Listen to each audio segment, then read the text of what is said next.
I would describe my background as complicated. My grandparents are from Eastern Europe somewhere. Could be Russia, could be Belarus, could be Ukraine, could be Poland. It's hard for me to say exactly where I'm from because my grandparents weren't very forthcoming with details about their past. My grandmother, as far as she told us, was Ukrainian, and my grandfather said he was Russian, but my grandmother said he was a White Russian, which we took to mean Belarusian, which translates in English to White Russia. My grandfather allegedly had a wife and 3 children before he met my grandmother, so apparently they were left in Eastern Europe somewhere, but that's never been confirmed. There was also a rumour that their passports were stolen, that they actually go by a different name. My grandfather always referred to my grandmother as Nina, not Alexandra, which her name was, according to us, or as far as we knew.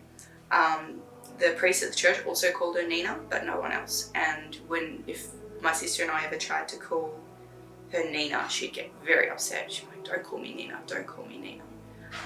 So, we have a suspicion that might have been her real name, but we're not quite sure. The people that I have on that side of the family have all died. So that's my father, he was an only child, and my grandmother and my grandfather came out on their own. So that's it, there's no one to ask, really. So the documents that they filled out to come to Australia, both of them have listed their place of birth as Baranovichi in Ukraine. The thing about that is, according to what we've researched, Baranovichi was never part of Ukraine when they were alive. So why they've put that down, I have no idea. Baranovichi is a part of modern day Belarus now, so I mean, it almost checks out that my grandfather could be from there, but it's so far from the Ukraine, it doesn't make any sense. If my grandmother claimed herself to be Ukrainian, for her to be from that city, it doesn't really make much sense. My grandmother used to get really upset when she told me, probably still when she was older, but when she was younger, she used to get particularly upset because she didn't know where she was from, and she used to ask her mum, where am I from? Where am I from? And her mum would tell her, the less you know, the better it is for you.